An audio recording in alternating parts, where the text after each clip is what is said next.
السلام علیکم ورحمۃ اللہ وبرکاتہ۔ خندق کی لڑائی۔ خیبر کے یہودی جو مدینے سے جلا وطن ہو کر وہاں جا بسے تھے، قریش کے پاس گئے، ان سے کہا تم ہمارا ساتھ دینے کو کہو تو ہم مسلمانوں سے نمٹ لیں۔ مکے والے بت پرست تھے، اسلام ان کو ایک آنکھ نہ بھاتا تھا۔ ان کی تعلیم ہے کہ عبادت کے لائق صرف خدا کی ذات ہے، کوئی اس کا شریک نہیں۔ یہ سب کچھ تھا مگر وہ یہودیوں کے مذہب کو بھی کچھ اچھا نہ سمجھتے تھے۔ انہیں معلوم تھا کہ حضرت موسیٰ علیہ السلام کا دین اگر کچھ میل کھاتا ہے تو اسلام سے، بت پرستی سے اس کو بھی کوئی لگاؤ نہیں۔ انہوں نے یہودیوں سے پوچھا، بھائی پہلے یہ بتلاؤ ہمارا دین اچھا ہے کہ یہ نیا دین جو ہمارے ہی خاندان کے ایک جوان کے ہاتھوں پھیل رہا ہے؟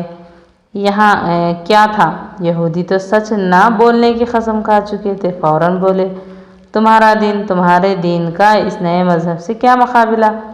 قریشیوں کے سادہ لو بھولے نہ سمائے، وہ یہودیوں کا ساتھ دینے کے لیے راضی ہو گئے۔ یہاں سے خیبر والے غطفان کے قبیلے کے پاس گئے، ان سے بھی اسی قسم کی چال پھیر کی باتیں کی۔ انہوں نے ساتھ دینے پر حامی بھر لی۔ چپکے مدینے پر حملے کی تیاریاں ہونے لگی۔ آپ صلی اللہ علیہ وسلم کو خبر ملی، اپنے دستور کے مطابق ساتھیوں کو اکٹھا کیا، مشورہ ہوا۔ حضرت سلمان نے رضی اللہ تعالیٰ عنہ نے رائے دی کہ شہر کے گرد خندق کھود لی جائے۔ وہ فارس کے رہنے والے تھے۔ فارس والوں کی آئے دن یونانیوں سے لڑائی رہتی تھی، وہاں اس طرح لڑنے کا رواج تھا۔ سب لوگوں نے ان کی رائے مان لی، خندق کھودنے کی تیاریاں ہونے لگی۔ سلمان رضی اللہ تعالیٰ عنہ ہم میں سے ہیں۔ آپ صلی اللہ علیہ وسلم ہر کام بڑے سلیقے سے کرتے تھے۔ بے قاعدگی، بد انتظامی آپ صلی اللہ علیہ وسلم بالکل پسند نہ تھی۔ چنانچہ آپ صلی اللہ علیہ وسلم خندق کھودنے والوں کی ٹولیاں بنا دیں۔ ہر ٹولی میں 10 آدمی تھے۔ خندق کو کئی حصوں میں بانٹ کر نشان ڈال دیا۔ حضرت سلمان ذرا اچھے ڈیل ڈول کے تھے، پھر ان کا اس کا تجربہ بھی تھا۔ ہر ٹولی چاہتی تھی کہ وہ اس میں رہیں۔ آپ صلی اللہ علیہ وسلم نے فرمایا، سلمان کی گنتی ہمارے گھر والوں میں ہوگی، وہ ہمارے حصے میں ہے۔ حضرت سلمان کی خوشی کا کیا کہنا تھا۔ خندق کھودنے لگی۔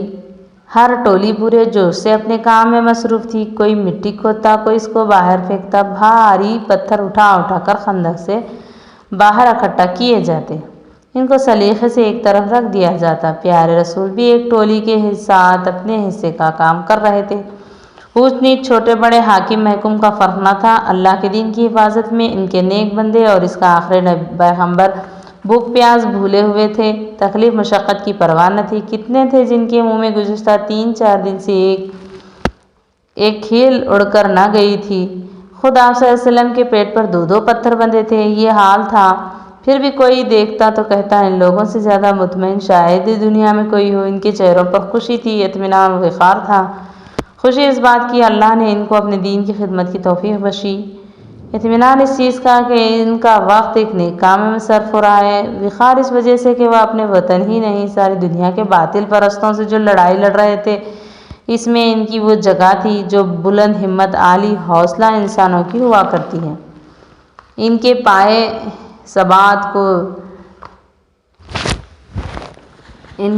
ثبات کو نازش نہ ہوئی، لغزش نہ ہوئی۔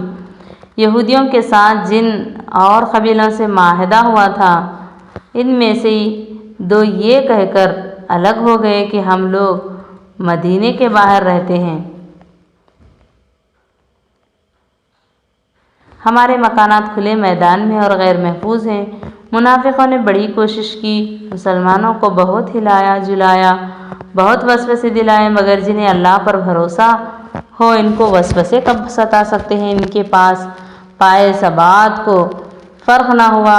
1-2 دن نہیں، پورے 1 ماہ یہ محاصرہ قائم رہا۔ اس دوران دونوں جانب سے معمولی تیر اندازی ہوتی رہی، پھر بھی اتنی بڑی فوج کی ہمت نہ ہوئی کہ خندق کو پار کرنے کی جرأت کرتی۔ اکا دکا کوشش ہوئی، لیکن جو آگے بڑھا، کسی بہادر مجاہد نے صف سے نکل کر اس کو جہنم پہنچا دیا۔ ایک دلچسپ واقعہ۔ اس لڑائی کے دوران ایک دلچسپ واقعہ پیش آیا۔ حضرت حسان بن ثابت کا نام تم نے سنا ہوگا، یہ شاعر تھے۔ پیارے رسول صلی اللہ علیہ وسلم سے ان کو بڑی محبت تھی۔ انہوں نے اپنے اشعار میں پیارے رسول کی اچھائیاں بیان کی۔ اسلام کی خوبیاں گنائی۔ کعب بن اشرف وغیرہ کافی شاعر مسلمانوں کی جہجو کرتے، اسلام کے خلاف لوگوں کو ابھارتے۔ حسان بن ثابت رضی اللہ تعالیٰ عنہ ان سب کا جواب دیتے۔ انہوں نے اس طرح بہت سے اچھے اور زوردار شعر کہے، تم ان کو پڑھو تو اندازہ ہو کہ اچھے شاعر کیسے ہوتے ہیں۔ اگلا انشاءاللہ